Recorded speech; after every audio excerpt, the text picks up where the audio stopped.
All right, so we are heading into Q4, and what we wanted to do today is we wanted to give you 5 reasons why Etsy sellers must focus on one niche, and some of these you might not be aware of. And to do that, I'm going to turn it over to Mr. Chris Schaefer, and he is going to share with you these 5 reasons you should be focusing on one niche, especially heading into Q4. So Chris, what you got? All right, Scott. So the reason number 1 here, and I think this is the killer reason, if you're not doing this for any other reason, this is the thing you need to pay attention to, is that if you're focused on a niche, you're increasing the number of orders, so the frequency of orders, and the overall order size. You get 2 bigger bites at the apple if you're using the niche-based approach. And what do we mean when we're saying the niche-based approach?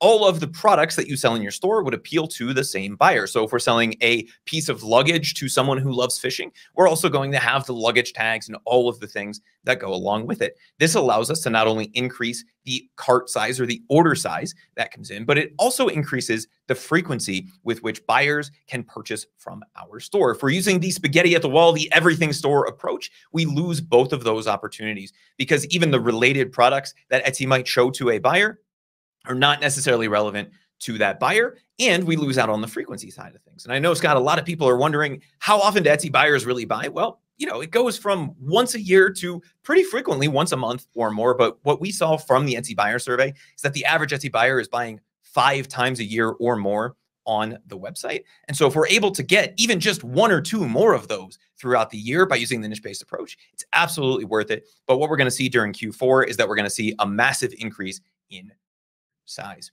Tip number 2, you should be building an email list, and you can build an email list with a niche-based approach. You can't do this if you're using the spaghetti at the wall approach, because the emails that you send won't be relevant. And the way that you should be doing this, if you aren't already aware, leave email down in the comments and we can make sure that we get you hooked up with the exact step-by-step guide. But what we're not talking about here is scraping emails from Etsy buyers or downloading a list, buying a list from somewhere. What we're doing is giving potential Etsy buyers and our previous Etsy buyers a reason to opt in. One of the best ways to do that is to create what we call a VIP list. Give them 25% off their first or next purchase. Get them in that ecosystem, get them used to buying from you, and start sending them emails, right? You're able to collect emails very easily that way because they're already on the fence. They're already considering buying. They can save an extra 25%. They're willing to give you their email in exchange for that. Scott, tip number 3, once we've started to build that email list, we can actually sell a lot through email, especially during Q4. You guys have heard me say it once. You've probably heard me say it a million times if you've been around the Brand Creators channel for any stretch of time, but email is the single highest return on investment marketing activity an e-commerce business can do. If you're selling on Etsy, you're in the e-commerce business, right?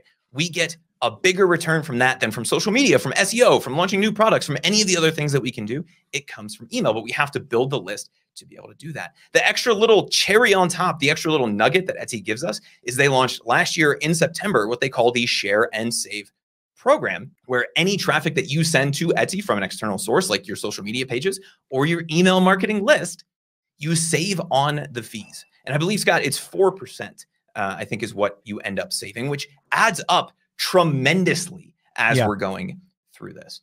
Tip number 4, you can take advantage of Q4 to build your customer base. And Scott, one of the reasons you and I are such big fans of the niche-based approach rather than the spaghetti at the wall approach is because we can go back to that same customer base again and again. We don't have to launch more products to get more traffic. We don't have to launch more products to get more sales. If somebody has purchased from us in the past, there's a good chance they're going to purchase from us in the future. There is no better time to build that customer base and build your email list along with it than during Q4. For the vast majority of businesses, this is going to be 40, 50, 60, maybe even 70% plus of all of the sales that you're going to get throughout the entire year is going to come during this 3-month period. And if we can't take advantage of that, then it doesn't make a lot of sense. The other thing that people seem to miss with this, Scott, especially during something like Q4, is if they've bought from you maybe in October, there's a good chance they can buy from you again. And if we're doing the other things that we're talking about, like building an email list and sending frequent emails, there's a chance we can get them to buy several times during the fourth quarter because they're already used to buying from us.